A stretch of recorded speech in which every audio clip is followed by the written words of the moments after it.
آپ جانتے ہیں کہ کتاب التوحید امام محمد بن عبد الوہاب رحمہ اللہ کی تالیف ہے۔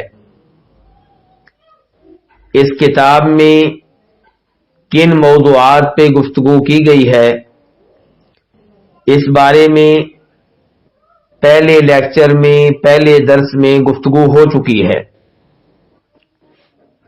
آج کے درس میں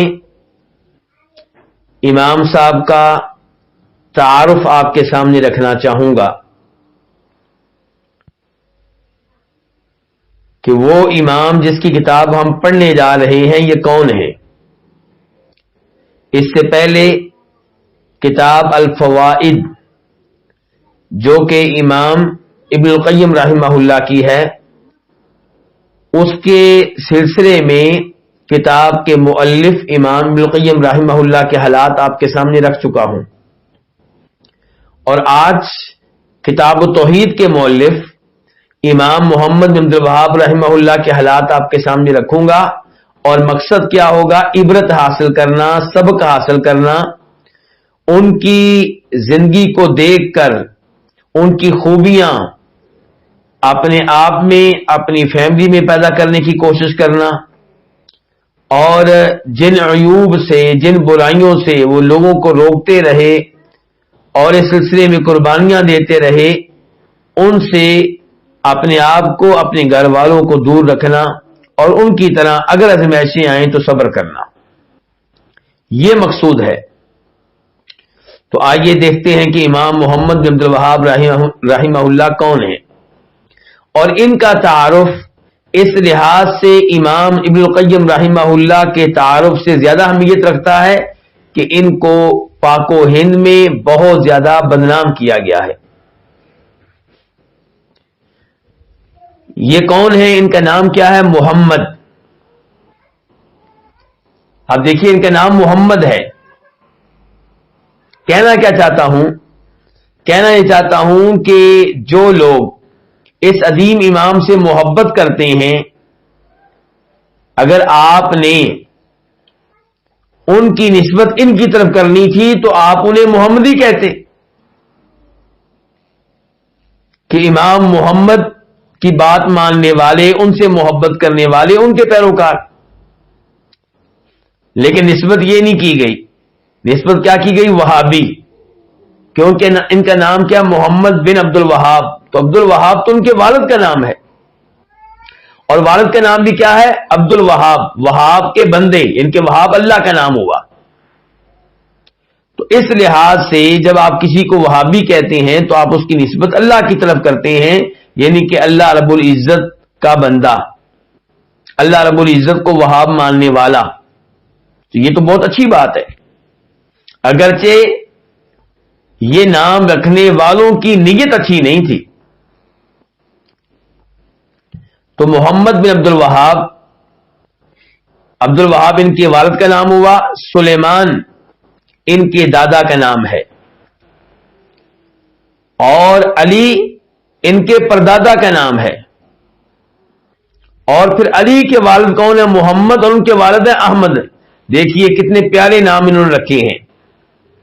اپنا نام ان کا رکھا گیا محمد، اور ان کے والد کا نام عبد الوہاب، اللہ کی طرف نسبت، پھر سلیمان، نبی سلیمان علیہ السلام کے نام پہ نام رکھا گیا، پھر علی، اسے پتا چلا کہ یہ لوگ جناب علی سے محبت کرنے والے تھے، آل بیت سے محبت کرنے والے تھے، پھر علی کے والد کا نام کیا ہے؟ محمد، پھر ان کے والد کا نام احمد، یعنی کہ نبی علیہ الصلوۃ والسلام سے محبت کرنے والے لوگ ہیں۔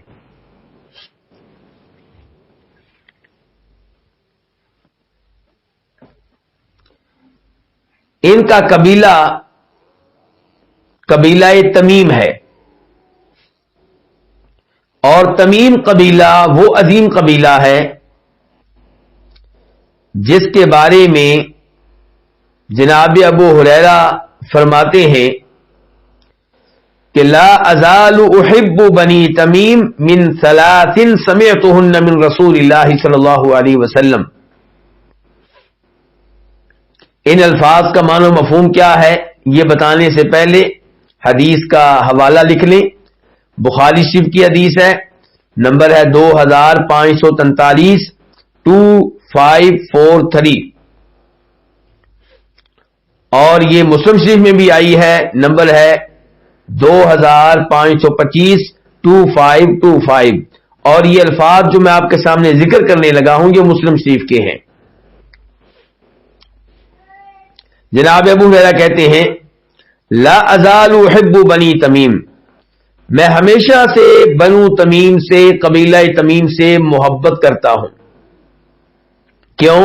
من ثلاث، ان 3 احادیث کی وجہ سے، سمعتہن من رسول اللہ صلی اللہ علیہ وسلم، جو میں نے خود نبی علیہ الصلوۃ والسلام سے سنی ہے۔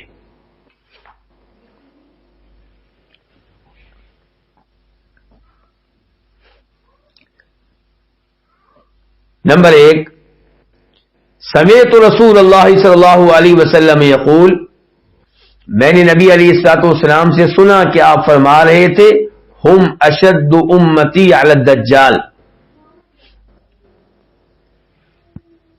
کہ میری امت میں سے جو لوگ دجال پہ سب سے زیادہ بھاری پڑیں گے، دجال کے لیے سب سے زیادہ خطرناک ثابت ہوں گے، وہ تمیم قبیلے کے لوگ ہوں گے۔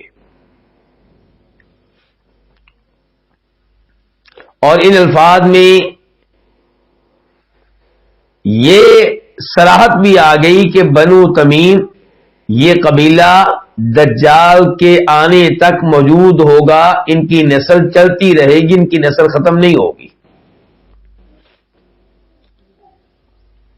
جناب ابو ہریرہ کہتے ہیں وجاءت صدقاتہم، اور ان لوگوں کی زکوٰۃ کا مال آیا، ان کے قبیلہ تمیم کی طرف سے زکوٰۃ کا مال نبی علیہ الصلوۃ والسلام تک پہنچا۔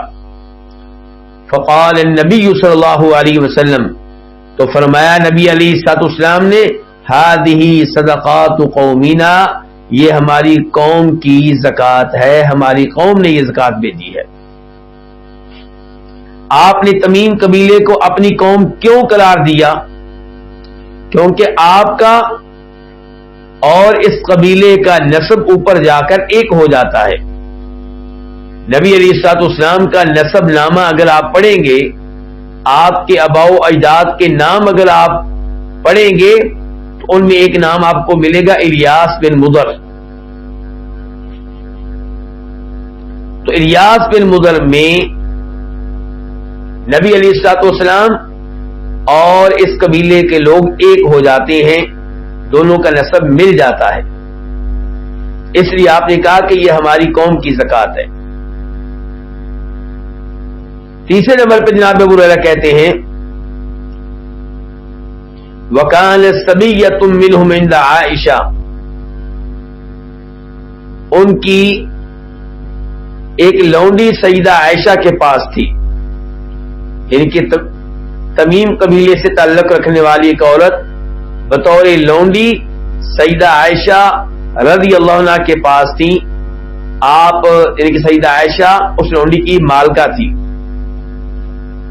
فقال رسول اللہ صلی اللہ علیہ وسلم، تو فرمایا نبی علیہ السلام نے آتقیہا، اس کو آزاد کر دو، فإنہا من ولد اسماعیل، کیوں آزاد کر دو؟ کیونکہ یہ جناب اسماعیل علیہ السلام کی اولاد میں سے ہے، ان کی نسل میں سے ہے۔ پتا چلا قبیلہ تمیم جناب اسماعیل علیہ السلام کی نسل میں سے ہے، ان کی اولاد میں سے ہے۔ تو یہ 3 اسباب ہیں جن کی وجہ سے جناب ابو ہریرہ فرما رہے ہیں کہ میں اس قبیلے سے محبت کرتا ہوں۔ تو امام محمد بن عبد الوہاب رحمہ اللہ کا تعلق اس عظیم قبیلے سے ہے۔ اس کے بعد امام صاحب کی ولادت کب ہوئی، کہاں ہوئی؟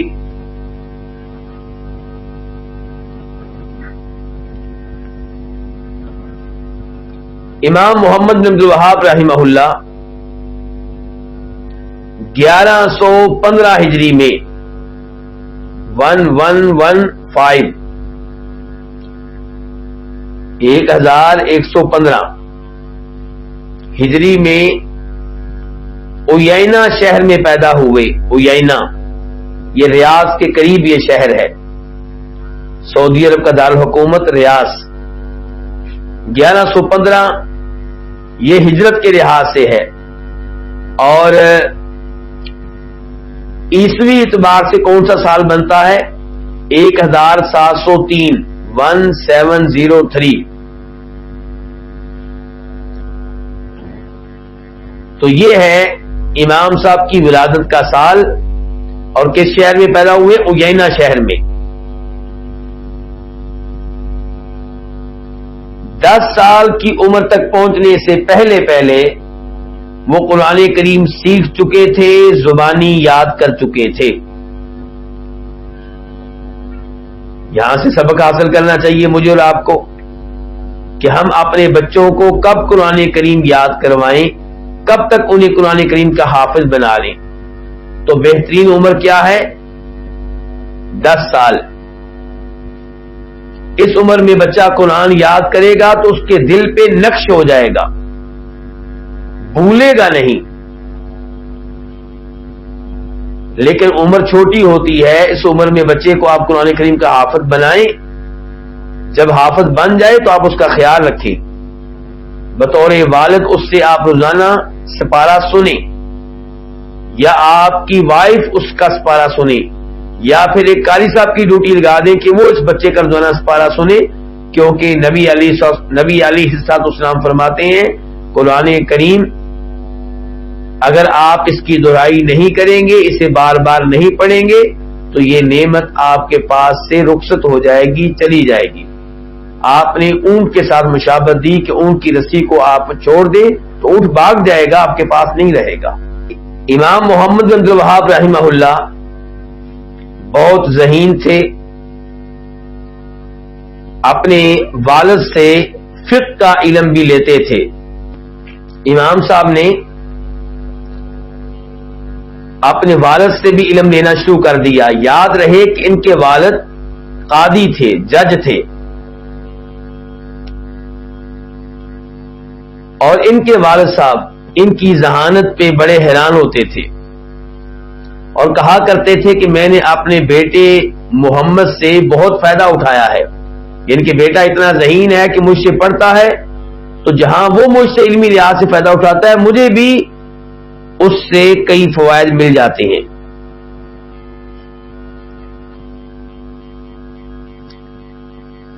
امام صاحب کے دادا جی سلیمان بن علی، ان کا اپنا ذاتی مکتبہ تھا، لائبریری تھی۔ لائبریری کی وجہ سے کئی ایک علماء کرام، طالب علم ان کے گھر آتے، ان کی لائبریری میں آتے، اور ہمارے امام محمد بن عبد الوہاب رحمہ اللہ کو ان سے ملنے کا موقع ملتا، تو اس طرح علمی لحاظ سے آگے بڑھ رہے تھے۔ تو اس سے کیا پتا چلا کہ اپنے بچوں کو دینی ماحول دیں، آپ کے گھر میں دینی کتب ہونی چاہیے، اپنے بچوں میں شوق پیدا کریں دینی کتب پڑھنے کا، ان کو انعام دیں کہ بیٹا یہ کتاب پڑھ لو گے تمہیں انعام دوں گا۔ پھر بچے کا امتحان لینا چاہیے کہ بیٹا اس ہفتے آپ نے 10 صفحے پڑھنے ہیں فلاں کتاب کے، اور میں اس میں سے آپ کا امتحان لوں گا، آپ سے سوال کروں گا، اگر آپ نے جواب دیے تو آپ کو انعام دوں گا۔ تو بچوں میں شوق پیدا کیجیے، خصوصاً نبی علیہ السلام کی سیرت کے بارے میں پڑھیں، الرحیق المختوم یہ کتاب پڑھیں۔ دارالسلام کی طرف سے ایک سیرت کی کتاب پرنٹ ہوئی ہے، سیرت نبوی، ڈاکٹر مہدی رزق اللہ اس کے رائٹر ہیں، بہت اچھی کتاب ہے، وہ پڑھ لیں۔ اب ہمارا موضوع ہے کہ شیخ صاحب کے دائیں بائیں ماحول کیسا تھا۔ شیخ صاحب جب دین کا علم لے رہے تھے، احادیث پڑھ رہے تھے، قرآن کریم کی تفسیر پڑھ رہے تھے، تو وہ دیکھتے کہ قرآن اور احادیث سے کچھ اور ملتا ہے اور معاشرے میں کچھ اور ہو رہا ہے۔ ان کا علم کسی اور وادی میں ہے اور لوگ کسی اور وادی میں ہیں۔ معاشرہ بدعات میں، شرکیات میں ڈوبا پڑا ہے۔ اب شیخ کے پاس دو راستے تھے. نمبر ایک، وہ بھی معاشرے کا حصہ بن جائیں اور ان خرافات اور بدعات اور شرکیات پہ خاموشی اختیار کریں، اور دوسرا یہ کہ ان بدعات کا، ان شرکیات کا مقابلہ کریں. شیخ صاحب نے اس آخری راستے کا انتخاب کیا. چنانچہ شیخ صاحب نے لوگوں کو ان بدعات سے، ان شرکیات سے منع کرنا شروع کر دیا. جب منع کرنے لگے تو اس زمانے کے جو علماء تھے، جو بدعات کی ترغیب دینے والے تھے، جو شرکیات پہ لوگوں کو لگانے والے تھے، وہ ان کے دشمن ٹھہرے، ان کے مقابلے میں آ گئے، ان پہ اعتراضات وارد کرنے لگے، شکوک و شبہات ان کے سامنے لانے لگے، عوام کو ان کے خلاف بھڑکانے لگے، اور یہ کہا جانے لگا کہ یہ کوئی نیا دین لے کر آ رہے ہیں. چنانچہ شیخ صاحب نے محسوس کیا کہ مجھے مزید علم لینا چاہیے. چنانچہ انہوں نے سفر کیا. کس کام کے لیے؟ علم لینے کے لیے. سفر کیا مکہ کا، مدینہ کا، عراق کے شہر بصرہ کا، اور ان 3 شہروں کے سفر ایک بار نہیں کیے، کئی بار کیے. یہاں سے کیا سبق ملا مجھے اور آپ کو؟ کہ علم لینے کے لیے قربانیاں دینا پڑتی ہیں، وقت دینا پڑتا ہے، گھر سے کئی دفعہ نکلنا پڑتا ہے، مشکلات کا سامنا کرنا پڑتا ہے. آج ہم میں سے کئی لوگ اپنے بچوں کو دین پڑھانا چاہتے ہیں، لیکن پھر ہمت نہیں کرتے. کیونکہ جن دینی مدارس میں بھیجیں گے وہاں ہمارے بچے کو وہ سہولتیں نہیں ملیں گی جو گھر میں میسر ہوتی ہیں. ویسا کھانا نہیں ملے گا جیسا گھر میں ملتا ہے، ویسا بستر نہیں ملے گا جیسا گھر میں ملتا ہے. تو گزارش یہ ہے کہ توحید کے لیے، شریعت کے لیے، جنت میں جانے کے لیے قربانیاں دینا پڑتی ہیں. تو شیخ صاحب نے دیکھے اس زمانے میں جب سفر اونٹنیوں کا سفر تھا، ریاض سے مکہ کا، مدینہ کا، بصرہ کا کئی دفعہ سفر کیا ہے. اور آج بھی اگر آپ ریاض سے مدینہ کا سفر کریں تو بسیں حالانکہ جدید ترین، سڑکیں بڑی شاندار، پھر بھی انسان تھک جاتا ہے، اتنا لمبا سفر ہے. اور امام صاحب نے اونٹنیوں کے زمانے میں سفر کیا ہے علم کے لیے، دین کے لیے. لیکن یہ یاد رہے کہ شیخ صاحب مکہ، مدینہ، بصرہ کئی دفعہ گئے، لیکن شام نہیں گئے، ایران نہیں گئے. یہ وضاحت اس لیے کہ کئی لوگوں نے یہ دعویٰ کیا ہے کہ شیخ صاحب شام گئے یا ایران گئے، تو ایسا بالکل نہیں ہے.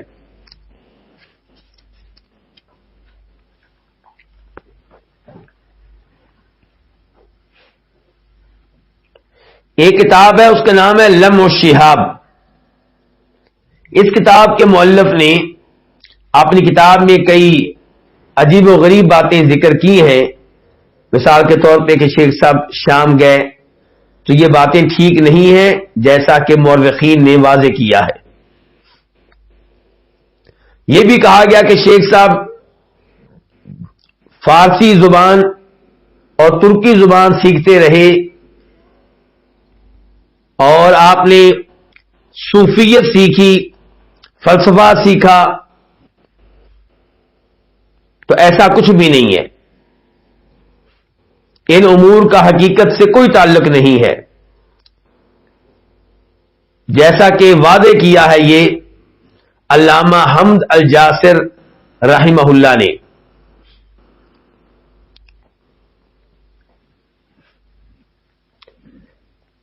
علم کے سفر میں کئی سال گزارنے کے بعد شیخ رحمہ اللہ واپس آئے. پیدا کہاں ہوئے تھے؟ اویینہ شہر میں. اب آئے ہیں کہاں؟ حریملہ میں. حریملہ کیونکہ ان کے والد صاحب جو پہلے اویینہ میں تھے اب حریملہ منتقل ہو چکے تھے.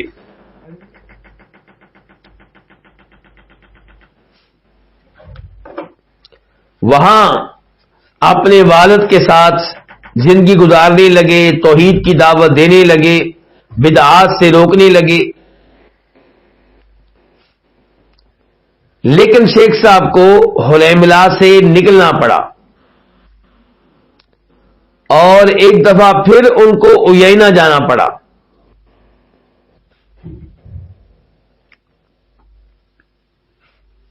آزمائشیں آتی ہیں جب آپ دین کے لیے کام کریں گے، توحید کے لیے کام کریں گے، بدعات سے روکیں گے، برائیوں سے منع کریں گے تو آزمائشیں آئیں گی.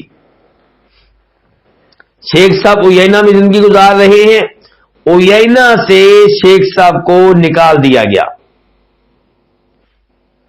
عیینہ کا حکمران کسی بڑے شہر کے حکمران سے ڈر گیا. بڑے شہر کے حکمران نے کہا اس آدمی کو عیینہ سے نکالو. چنانچہ عیینہ کے حکمران نے شیخ صاحب سے معذرت کر لی اور شیخ صاحب کو عیینہ شہر ترک کرنا پڑا. اب وہ جا رہے کہاں؟ درعیہ.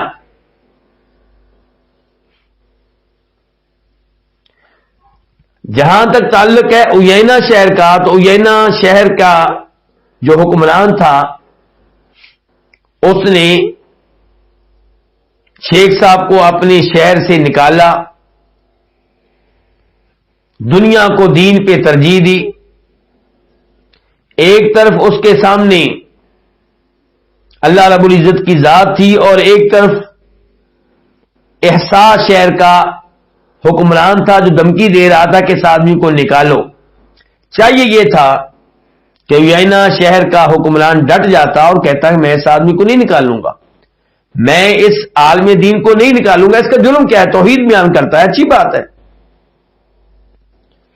لیکن عیینہ شہر کے حکمران نے اس بڑے حکمران کا پریشر قبول کیا اور ان کو نکال دیا. اب شیخ صاحب نے عیینہ شہر سے، اپنے آبائی شہر سے نکلنا قبول کر لیا. اپنا وطن چھوڑنا آسان نہیں ہوتا، اپنی زمینیں چھوڑنا آسان نہیں ہوتا، اپنے رشتے داروں کو چھوڑنا آسان نہیں ہوتا. لیکن شیخ صاحب نے ان تمام چیزوں کو قربان کیا اور اس شہر سے نکل کے چل پڑے درعیہ شہر کی طرف. جب شیخ صاحب عیینہ سے نکل کے درعیہ جا رہے تھے، پیدل تھے، ان کے ساتھ کوئی نہیں تھا، شدید گرمی کا موسم تھا. راستے میں اللہ کو یاد کرتے، اللہ کا ذکر کرتے، اللہ کو پکارتے، حتیٰ کہ درعیہ شہر پہنچ گئے. درعیہ شہر میں جہاں پہ رہے وہاں اہل علم سے ان کی ملاقاتیں ہونے لگی. جب وہاں کے علماء کرام نے دیکھا کہ محمد بن عبد الوہاب رحمہ اللہ نبی علیہ الصلوۃ والسلام کے دین پہ ہیں، آپ کے راستے پہ ہیں، تو انہوں نے درعیہ شہر کے حکمران محمد بن سعود انہیں مشورہ دیا، انہیں مشورہ دینا چاہا کہ آپ اس آدمی کی مدد کریں. تو شیخ صاحب آپ کے شہر میں داخل ہو چکے ہیں، درعیہ شہر میں. وہاں کے حکمران کون ہیں؟ محمد بن سعود. یہ محمد بن سعود کون ہے؟ یہ سعودی عرب کے موجودہ بادشاہ کے آباء و اجداد میں سے ہیں.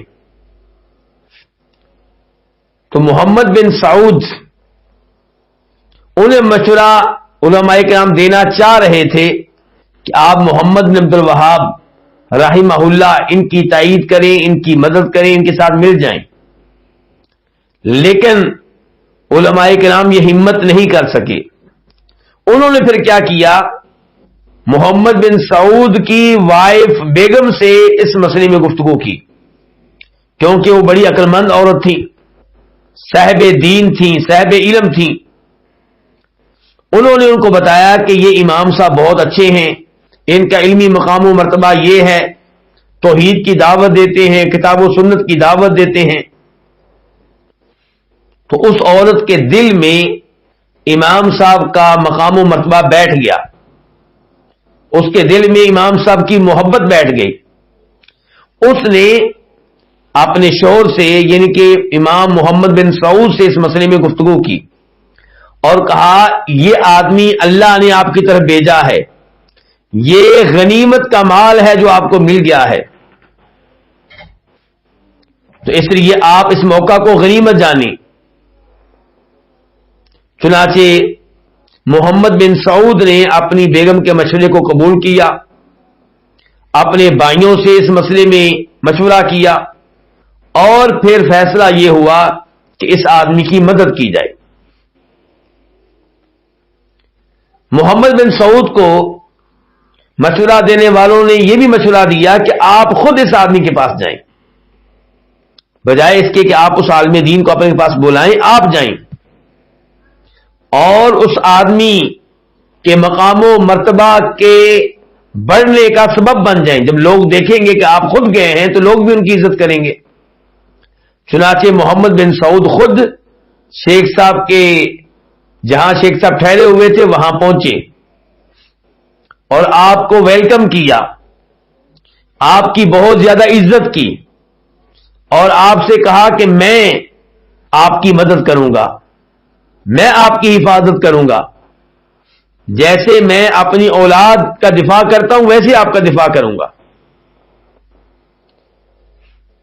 اور کہا کہ آپ کو خوشخبری دیتا ہوں کہ یہاں پہ آپ کو عزت ملے گی، یہاں پہ آپ کا دفاع کیا جائے گا، کوئی آپ کو نقصان نہیں پہنچا سکے گا۔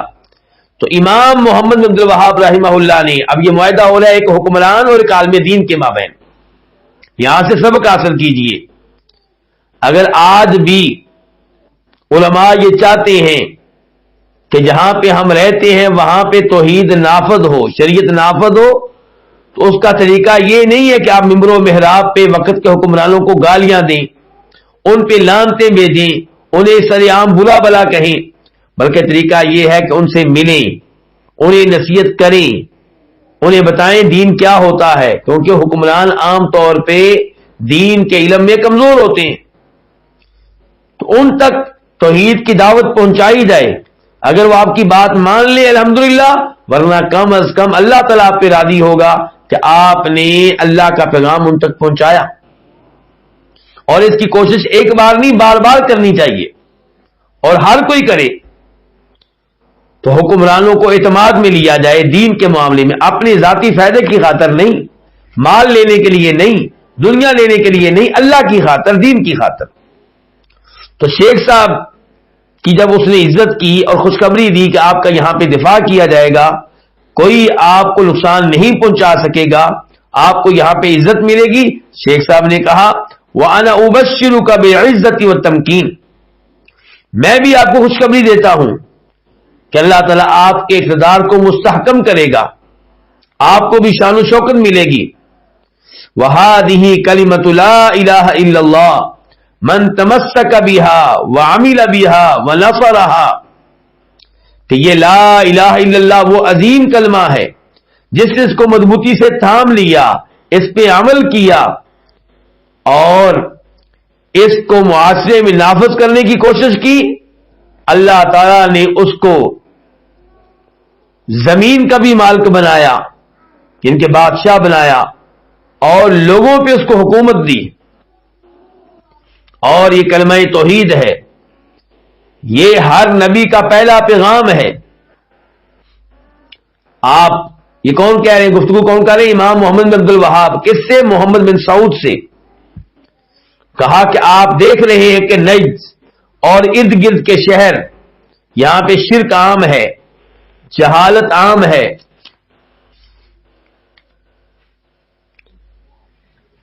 اور لڑائیاں عام ہیں، مجھے امید ہے کہ آپ ایسے حکمران بنیں گے جس پہ مسلمانوں کا اتفاق ہو جائے گا، اور آپ کے بعد آپ کی اولاد بھی یہی ذمہ داریاں سر انجام دے گی۔ یوں یہ تاریخی ملاقات مکمل ہوئی اور امام محمد بن عبد الوہاب نے ان کے ہاتھ پہ بیعت کی کہ میں آپ کو حکمران مانتا ہوں، اور انہوں نے ان سے وعدہ کیا کہ ہم دین کے معاملے میں، شریعت کے معاملے میں آپ کے مشورے پہ چلیں گے، آپ کی رائے کو ترجیح دیں گے۔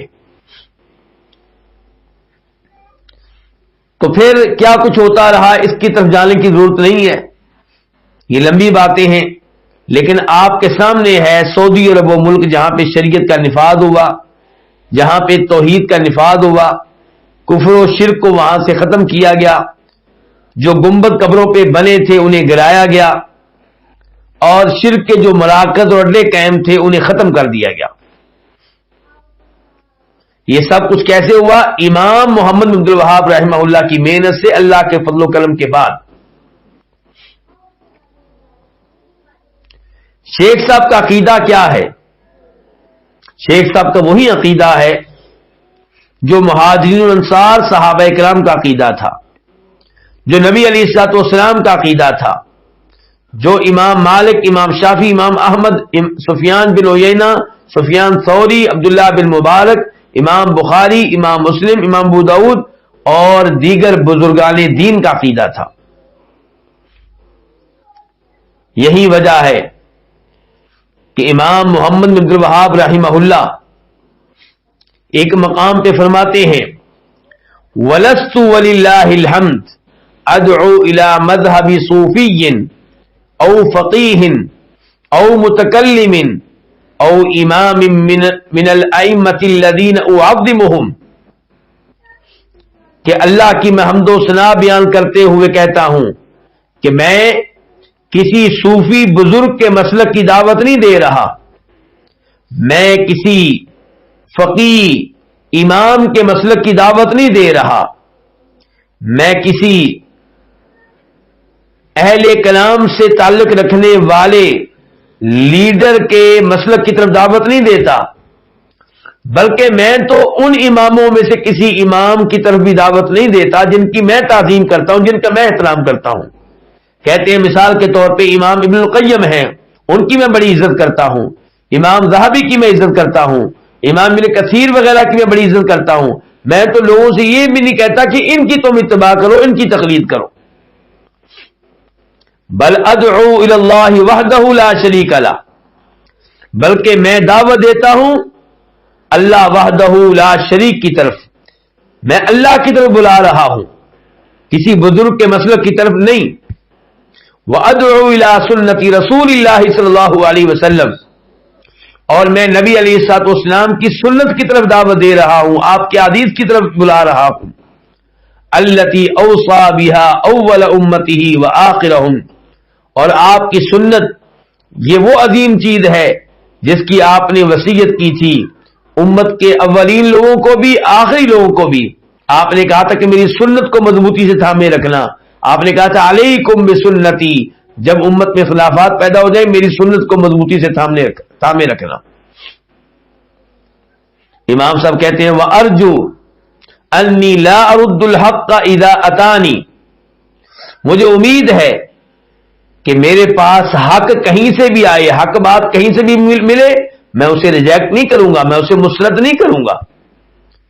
بل اشہد اللہ وملائکتہ وجمیع خلقہ ان اتانا منکم کلمۃ بالحق لاقبلنها علی الرأس والعین، میں اللہ کو گواہ بنا کے کہتا ہوں، میں اللہ کے فرشتوں کو گواہ بنا کے کہتا ہوں، میں اللہ کی ساری مخلوق کو گواہ بنا کے کہتا ہوں کہ اگر میرے پاس آپ لوگوں کی طرف سے کلمہ حق آئے، حق بات آئے، تو میں اسے لازمی طور پہ قبول کروں گا اور اسے سر آنکھوں پہ رکھوں گا۔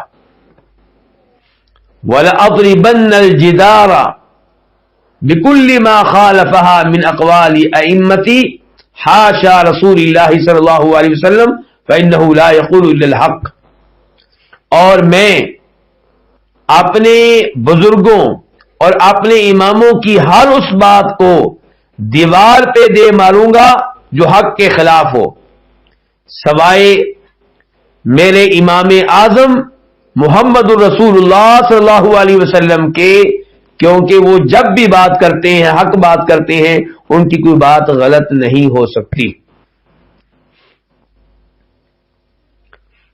شیخ صاحب کے یہ الفاظ آپ کو کہاں ملیں گے؟ کس کتاب میں مل جائیں گے؟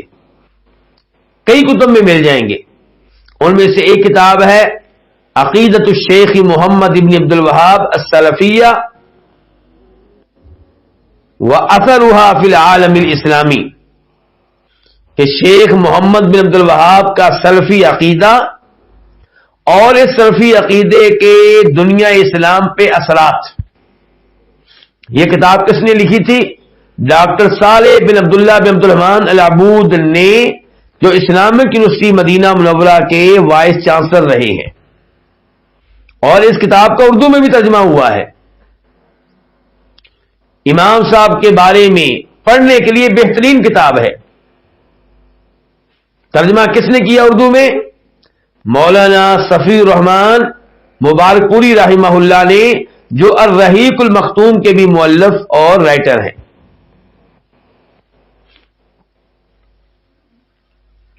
تو یہ تھا شیخ صاحب کا عقیدہ. اب شیخ صاحب کی کتب کی طرف آتے ہیں جو انہوں نے لکھی ہیں. شیخ صاحب نے کئی ایک کتب لکھی ہیں اور ان کی ساری کتابیں بڑی ہی اہمیت رکھتی ہیں، اور ان کی کتابوں کی خصوصیت یہ ہے کہ دلائل کے ساتھ بات کرتے ہیں. قرآن کا حوالہ دیں گے، حدیث کا حوالہ دیں گے، اور ان کی گفتگو بالکل واضح ہے. ان کی گفتگو کو سمجھنا کچھ مشکل نہیں ہے. ان کی عربی جو لغت ہے اس میں کوئی مشکل الفاظ نہیں ہے، آسان الفاظ ہیں.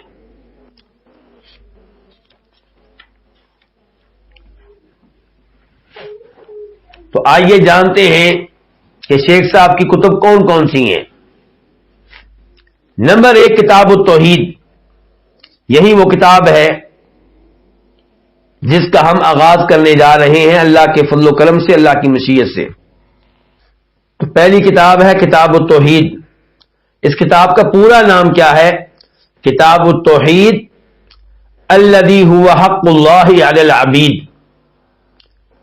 کتاب التوحید یعنی کہ یہ کتاب ہے اس توحید کے بارے میں جو اللہ تعالی کا بندوں پہ حق ہے.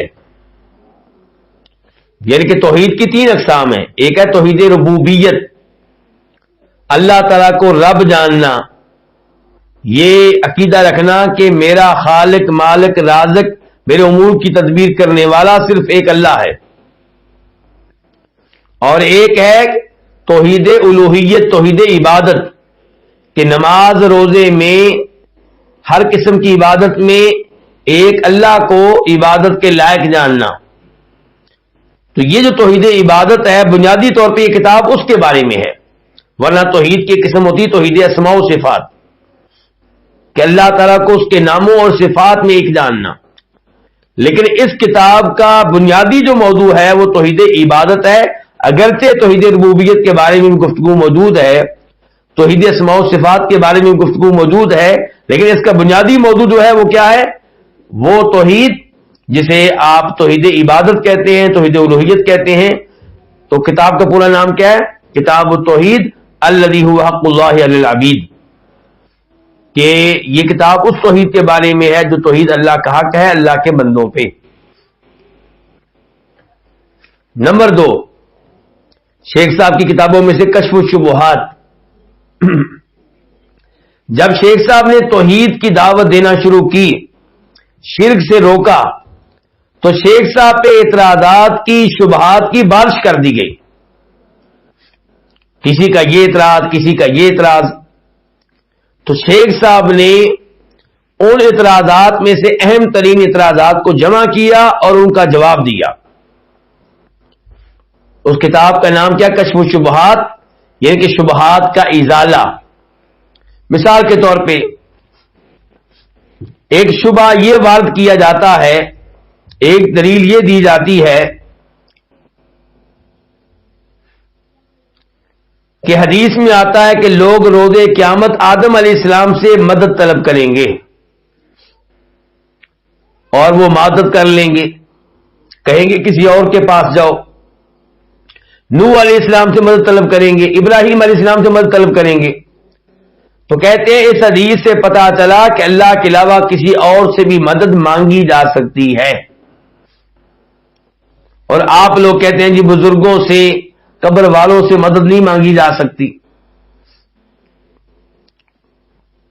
تو شیخ صاحب نے کہا کہ غور کریں غور. جب یہ لوگ آدم علیہ السلام سے روز قیامت مدد مانگیں گے تب یہ دونوں وہاں کی زندگی کے لحاظ سے زندہ ہوں گے. مدد مانگنے والے بھی اور جن سے مانگی جا رہی ہے وہ بھی حیات، وہ بھی حیات، اور یہ اس مدد کی طاقت بھی رکھتے ہوں گے. سفارش کرنا چاہیں تو کر سکتے ہوں گے، اس لیے لوگ ان سے کہیں گے کہ ہماری سفارش کریں، ہماری مدد کریں. تو شیخ صاحب نے وعدے کیا کہ ہم تو قائل ہیں اس بات کے کہ جو زندہ ہے، موجود ہے، اس سے آپ اس معاملے میں مدد مانگ سکتے ہیں جس معاملے میں مدد کرنے کی طاقت اللہ نے انسان کو دے رکھی ہے. اور اس کا ثبوت تو قرآن سے ملتا ہے. فَاسْتَغَاثَهُ الَّذِي مِنْ عَدُوِّهِ فَاسْتَغَاثَهُ الَّذِي مِنْ شِيعَتِهِ، یہ قرآن کریم کی آیت ہے معذرت کے ساتھ.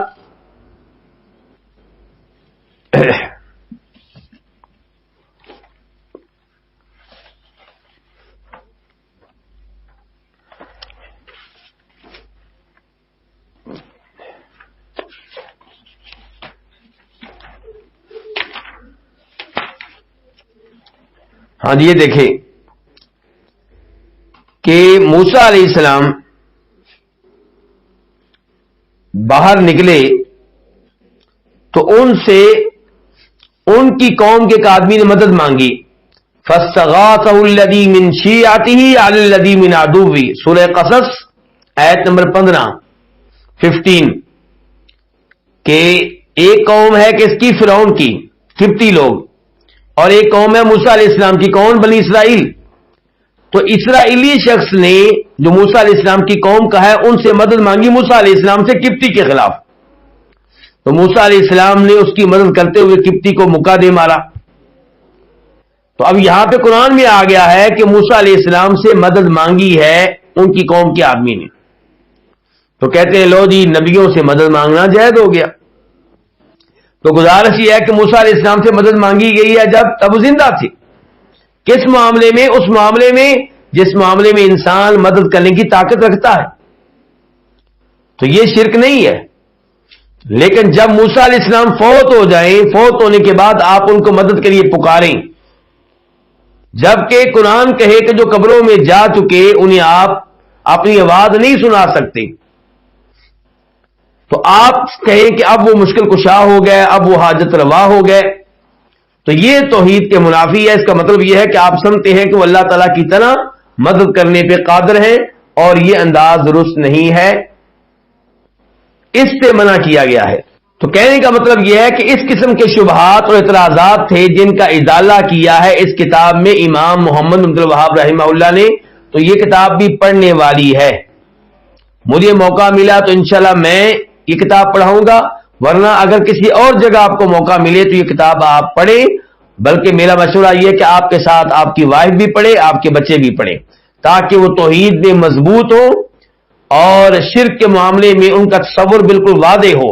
یہ نہیں کہ توحید کے اوپر ہے اور شرک سے دور ہے، لیکن جب کہیں گفتگو ہو، کوئی قبر پرست، قبروں کو پوجنے والا، فوت شدہ لوگوں کو پکارنے والا اس قسم کا شبہ لے کر آئے، اعتراض لے کر آئے، تو آپ چپ ہو کے بیٹھ جائیں. آپ کہیں پتہ نہیں اب اس کا جواب کیا ہے. نہیں، آپ توحید میں پختہ ہوں، آپ کو شبہات کا علم ہو، شبہات کے جواب کا بھی علم ہو، تاکہ آپ جہاں پہ بھی گفتگو کریں آپ کی گفتگو سنی جائے.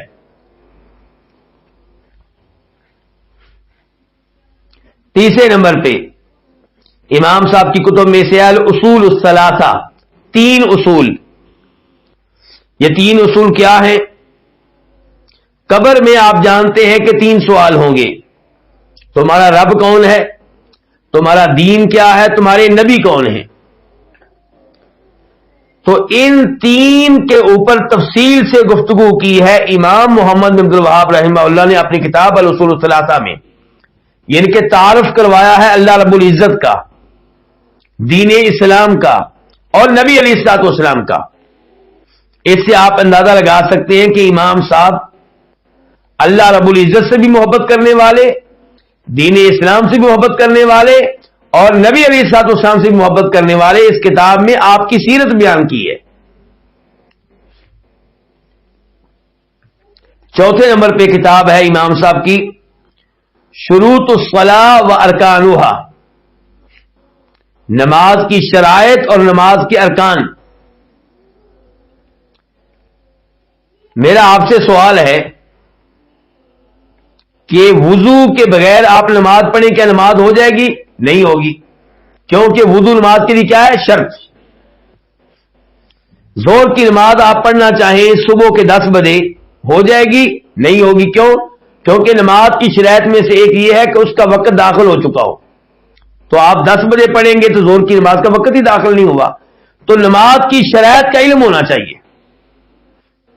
اور نماز کے ارکان کا بھی علم ہونا چاہیے۔ نماز کے ارکان کیا ہیں؟ مثال کے طور پہ سجدہ نماز کا رکن ہے، سجدے کے بغیر نماز نہیں ہے۔ سورہ فاتحہ کیا ہے؟ نماز کا کیا ہے؟ رکن ہے، اس کے بغیر نماز نہیں ہے۔ یہ جو آپ کو اعلان دیا گیا ہے، میرا نام لکھا ہوا تھا، یہ آپ کو بتایا جا رہا ہے کہ الاصول الثلاثہ کے اوپر میں درس دے چکا ہوں۔ کہاں؟ مسجد نبوی میں۔ تو آپ کو لنک دیا جا رہا ہے کہ یہ آپ دروس سننا چاہیں تو آپ کو کہاں ملیں گے؟ تو میرے دروس عام طور پہ آپ کو ملیں گے توحید ٹی وی چینل پہ، یوٹیوب پہ توحید ٹی وی چینل آپ لکھ لیں، عبد الباسط فہیم، گوگل میں لکھیں گے عبد الباسط فہیم توحید ٹی وی چینل، تو انشاءاللہ میرے یہ لیکچرز اور یہ اصول الثلاثہ کے دروس بھی آپ کو مل جائیں گے۔ تو ابھی گفتگو ہو رہی ہے شروط الصلاۃ پہ اور ارکان پہ۔ تو وہ چیز جس کی اتنی اہمیت ہو کہ اس کے بغیر نماز نہیں ہوگی، وہ اگر نماز کے دوران کی جاتی ہے تو اس کو رکن کہتے ہیں۔ سجدہ نماز سے پہلے ہے کہ نماز کے دوران؟ نماز کے دوران۔ رکوع نماز کے دوران، سورہ فاتحہ نماز کے دوران، یہ چیزیں کیا ہوگی؟ ارکان۔ اور وضو نماز کے دوران کرتے ہیں کہ نماز سے پہلے؟ تو جو چیزیں نماز سے پہلے ہونی چاہیے لیکن ان کی اہمیت اتنی زیادہ ہے کہ ان کے بغیر نماز نہیں ہوگی، ان کو کیا کہتے ہیں؟ ان کو کہتے ہیں شرائط، اور جو نماز کے دوران ہے ان کو کہتے ہیں ارکان۔ 5ویں نمبر پہ امام صاحب کی کتاب کا نام ہے القواعد الاربع، 4 قاعدے، 4 ضابطے، 4 اصول۔ بڑی شاندار کتاب ہے، 3 صفحے، 2.5 صفحے ہیں، لیکن بڑی شاندار کتاب ہے۔ یہ کتاب اگر آپ پڑھ لیں تو توحید اور شرک کے بارے میں آپ کا تصور بالکل واضح ہو جائے گا، آپ مطمئن ہوں گے۔ مثال کے طور پہ آپ کو میں ایک قاعدہ بتاتا ہوں، القواعد الاربع کے قواعد میں سے ایک قاعدہ بتاتا ہوں۔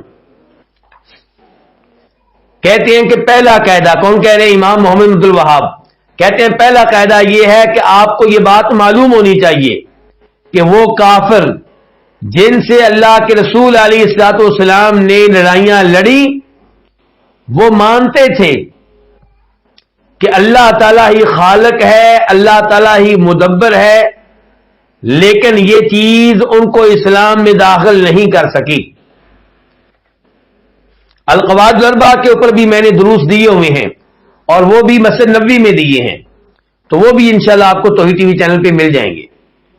تو پہلا قاعدہ کیا ہے کہ آپ کو پتا ہونا چاہیے کہ نبی علیہ السلام کے زمانے کے کافر یہ مانتے تھے کہ خالق ہمارا اللہ، رازق ہمارا اللہ، ہمارے امور کی تدبیر کرنے والا اللہ، وہ مانتے تھے۔ کیا دلیل ہے جی؟ وہ مانتے تھے سورہ یونس آیت نمبر 31 آپ پڑھ لیں 31، پتا چلے گا کہ اہل مکہ یہ مانتے تھے، لیکن پھر بھی ان کو کافر کہا گیا۔ پتا چلا کہ یہ ماننا کافی نہیں ہے کہ اللہ خالق ہے، اللہ مالک ہے، اللہ رازق ہے، یہ ماننا ضروری ہے لیکن یہ مسلمان ہونے کے لیے کافی نہیں ہے۔ مسلمان آپ تب ہوں گے جب آپ اللہ کو خالق مانیں، مالک مانیں، رازق مانیں، مدبر مانیں، اور مانیں کہ وہ اس معاملے میں اکیلا ہے، اور ساتھ یہ مانیں کہ جو خالق ہے، جو مالک ہے، جو رازق ہے، جو مدبر ہے، عبادت کے لائق بھی صرف وہی ہے، کوئی اور نہیں ہے. تو یہ ایک قاعدہ ہے. قاعدہ بھی بیان کرتے ہیں، دلیل بھی دیتے ہیں. دوسرا قاعدہ آپ لے لیں. دوسرا قاعدہ یہ ہے کہ آپ کو پتہ ہونا چاہیے کہ وہ لوگ کہا کرتے تھے کہ ہم جن کو اللہ کے علاوہ پکارتے ہیں ان کو صرف شفاعت کے لیے پکارتے ہیں، اور اس لیے پکارتے ہیں تاکہ وہ ہمیں اللہ کے قریب کر دیں. یہ بات اگر آپ کو معلوم ہو گئی تو پھر آپ کو پتا چلے گا کہ آج کلمہ پڑھ کے شرک کرنے والا بھی یہی کچھ کہتا ہے. کہتا جی ہم ان بزرگوں کو رب نہیں مانتے، ہم ان کو معبود نہیں مانتے، ہم تو یہ کہتے ہیں کہ ہم ان کو پکارتے ہیں، یہ اللہ کو پکاریں گے. تو امام صاحب نے قرآن کی آیات کے ذریعے وعدے کیا کہ اہل مکہ جن کو کافر قرار دیا گیا وہ بھی تو یہی کہتے تھے. قرآن کی آیتیں پیش کی باقاعدہ. تیسرا قاعدہ انہوں نے یہ بیان کیا یہاں پہ کہ نبی علیہ الصلوۃ والسلام جن لوگوں کے اوپر آپ نے غلبہ پایا وہ غیر اللہ کی عبادت میں جدا جدا تھے. کوئی فرشتوں کی عبادت کرتا تھا، کوئی نبیوں کی، کوئی صالحین کی، کوئی سورج کی، کوئی چاند کی. اور اللہ کے رسول علیہ السلام نے ان سب کو کافر قرار دیا، سب سے لڑائیاں لڑی، کوئی فرق نہیں کیا ان میں. یہ بڑی اہم بات ہے. کیوں؟ کیونکہ آج کلمہ پڑھنے والے کہتے ہیں جی آپ نے ہمیں مشرکین سے جا ملا دی ہے، وہ تو عبادت کرتے تھے بتوں کی، ہم تو بتوں کی عبادت نہیں کرتے، ہم تو بزرگوں کو پکارتے. تو امام صاحب نے اس قاعدے کے ذریعے اور قرآن کی آیات لا کر وعدے کیا کہ نہیں، وہ سارے ایک جیسے نہیں تھے. ان میں سے کئی بزرگوں کو پکارتے تھے، کئی نبیوں کو پکارتے تھے، عیسیٰ علیہ السلام کو پکارتے تھے، لات بزرگ کو پکارتے تھے، لات ان کا بزرگ تھا، اور کئی درختوں کو بھی پکارتے تھے، کئی پتھروں کو پکارتے تھے. تو نبی علیہ السلام نے ان سب کو کافر قرار دیا، سب سے جہاد کیا، سب کے خلاف تلوار چلائی، کوئی فرق نہیں کیا آپ نے. تو یہ جب چار قاعدے آپ کو معلوم ہو جائیں گے آپ کی توحید بالکل واضح ہو جائے گی اور بہت سی شرکیات سے آپ بچ جائیں گے. چھٹے نمبر پہ جو کتاب ہے امام صاحب کی وہ ہے اصول الایمان. اس میں بہت سی ایسی احادیث جمع کی ہیں جن کا تعلق ایمان سے ہے. نمبر 7 یہ کتاب ہے کتاب فضل الاسلام، اسلام کی فضیلت. اس کتاب میں کیا ہے میں آپ کو اس کتاب کے چند عناوین بتاتا ہوں، چند ابواب بتاتا ہوں. مثال کے طور باب وجوب الاسلام، یعنی کہ اسلام قبول کرنا کیا ہے، یہ واجب ہے، کوئی آپشن نہیں ہے کہ جناب آپ چاہے مسلمان ہو جائیں، چاہے ہندو رہیں، چاہے سکھ رہیں، چاہے یہودی رہیں، چاہے عیسائی رہیں. نہیں نہیں نہیں، مسلمان ہونا واجب ہے. دوسرا باب کیا، باب تفسیر الاسلام، اسلام کی وضاحت. اسلام کہتے ہیں کس کو ہے. تیسرے نمبر پہ باب وجوب الاستغناء بمتابعت کل ما سوا، واجب ہے کہ آپ صرف نبی علیہ السلام کی پیروی کریں، کسی اور کے پیروکار نہ بنیں. اور ایک باب ہے باب وجوب الدخول فی الاسلام کلہ وترک ما سوا، کہ آپ پہ واجب ہے کہ پورے کے پورے اسلام میں داخل ہوں، آدھے نہیں، اسلام کو مکمل طور پہ مانیں. یہ نہیں اسلام کی کچھ باتیں مان لی اور کچھ چھوڑ دیں، جو پسند آئی مان لی، جو نہ پسند آئی چھوڑ دیں، جیسے جاوید احمد غامدی صاحب کرتے ہیں. کئی احادیث کو مان لیا، کئی احادیث کا انکار کر دیا. موسیقی میوزک ان کے نزدیک جائز ہے، عورتوں سے مصافحہ کرنا جائز ہے، اور کئی چیزیں جو اسلام نے حرام کرا دی ان کے نزدیک حلال ہے. مرضی کا اسلام ہے غامدی صاحب کا. اور ایک باب قائم کیا باب ما جاء ان البدعۃ اشد من الکبائر، باب ہے اس بارے میں کہ بدعتیں جو ہیں، بدعت جو ہے یہ کبیرہ گناہ سے بڑا گناہ ہے. یعنی کہ بدعت چوری سے بڑا گناہ، ڈاکے سے بڑا گناہ، سود سے بڑا گناہ، کسی کو قتل کرنے سے بڑا گناہ. اور ایک باب یہ قائم کیا باب ما جاء فی غربت الاسلام فضل الغرباء، کہ آپ کو پتا ہونا چاہیے کہ مسلمان شروع میں بھی اجنبی سے تھے اور بعد میں بھی مسلمان اجنبی ہوں گے، اور ان کی بہت فضیلت ہے جو اجنبی ہوں گے، تھوڑے سے ہیں لیکن حق پہ ہیں، توحید پہ ہیں۔ 8ویں نمبر پہ شیخ صاحب کی کتاب کا نام ہے کتاب الکبائر۔ اس میں کبیرہ گناہ ان کی اقسام ذکر کی ہیں، ایک ایک کبیرہ گناہ کا ذکر کیا ہے، دلائل دیے ہیں قرآن و حدیث سے، اور بتایا کہ یہ گناہ بھی کبیرہ ہے، یہ بھی کبیرہ ہے، یہ بھی کبیرہ ہے۔ اور نمبر 9 کتاب نصیحت المسلمین، اس کتاب میں وہ احادیث جمع کی ہیں جن کا تعلق اسلامی تعلیمات کے مختلف شعبوں سے ہے۔ نمبر 10 کتاب ستۃ مواضع من السیرہ، ایک کتاب ہے جس میں سیرت سے تعلق رکھنے والے 6 موضوعات کا تذکرہ کیا ہے۔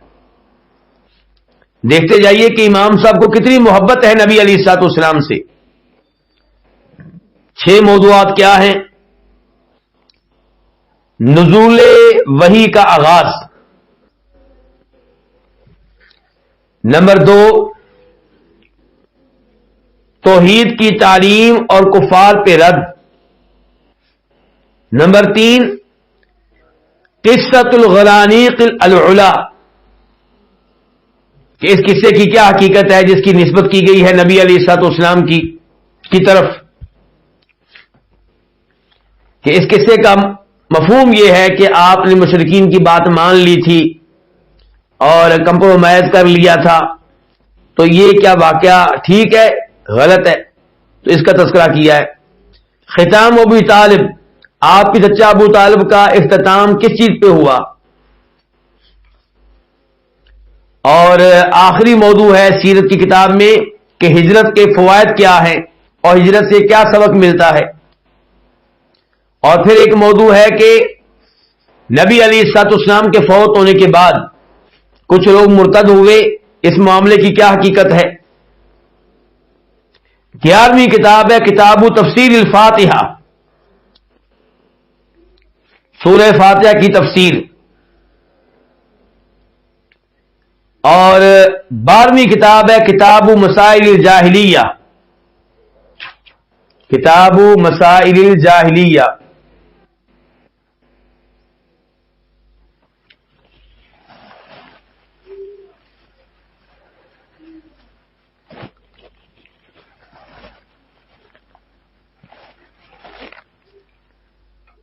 اس کتاب مسائل الجاہلیہ، اس کتاب میں شیخ صاحب نے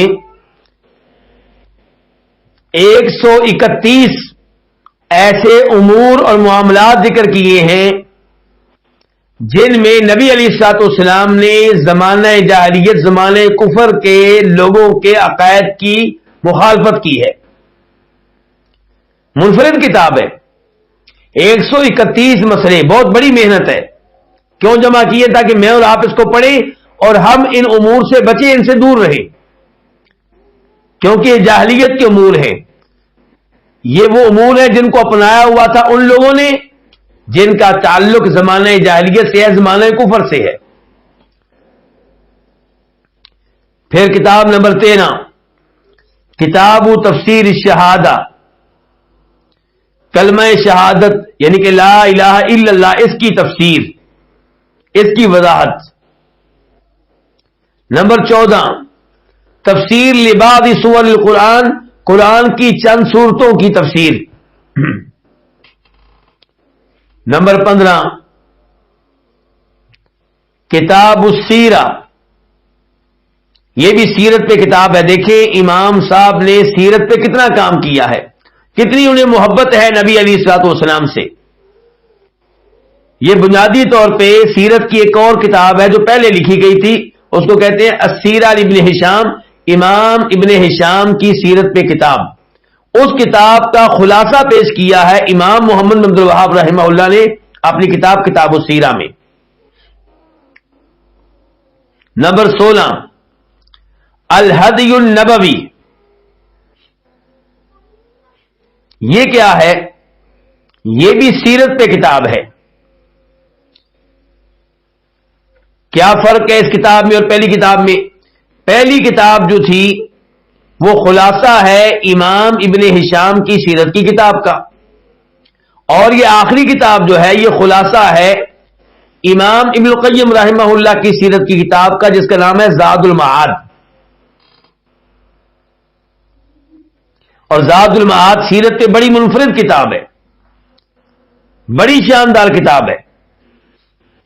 امام ابن القیم رحمہ اللہ نے لکھی ہے، اس کا خلاصہ پیش کیا ہے امام محمد بن عبد الوہاب رحمہ اللہ نے. تو یہ تھی چند شیخ صاحب کی کتب. اب شیخ صاحب کب فوت ہوئے؟ شیخ صاحب فوت ہوئے ہیں 1206 ہجری میں، 1206. پیدا کب ہوئے تھے؟ 1115 میں. فوت ہوئے 1206 میں.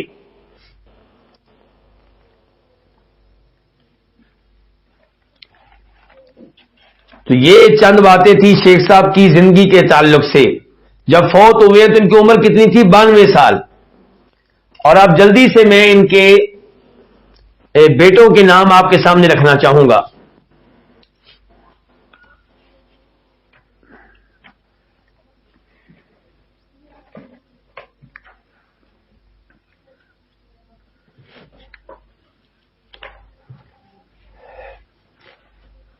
ان کے مشائخ کے نام بھی.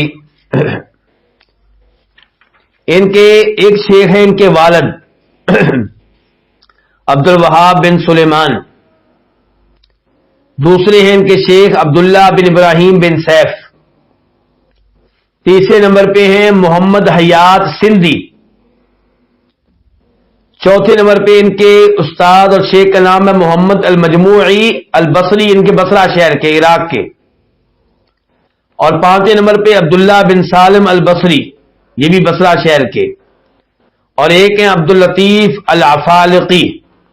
یہ ان کے مشائخ اور اساتذہ ہیں. ان کے شاگردوں کی طرف آ جائیں.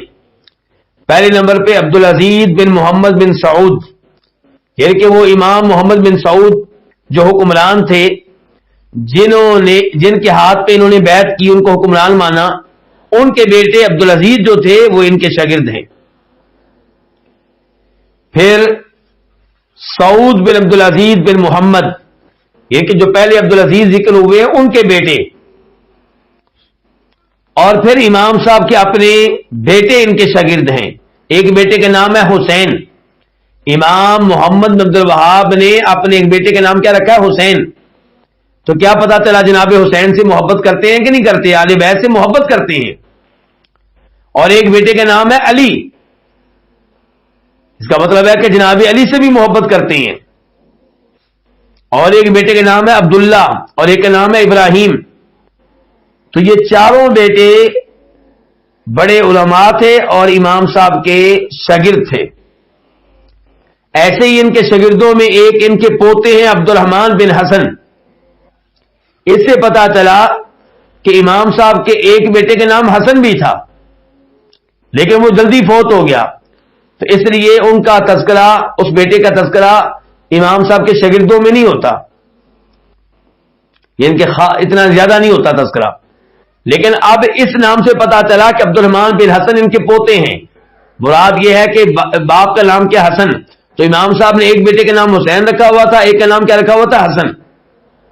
اور یہ عبد الرحمن بن حسن جو پوتے تھے بہت بڑے عالم دین تھے. انہوں نے کتاب التوحید کی شرح بھی لکھی ہے جس کو کہتے ہیں فتح المجید. اور ایک امام صاحب کے شاگرد تھے حمد بن ناصر بن معمر، اور ایک تھے عبدالعزیز بن عبداللہ الحسین، اور ایک تھے حسین بن غنام.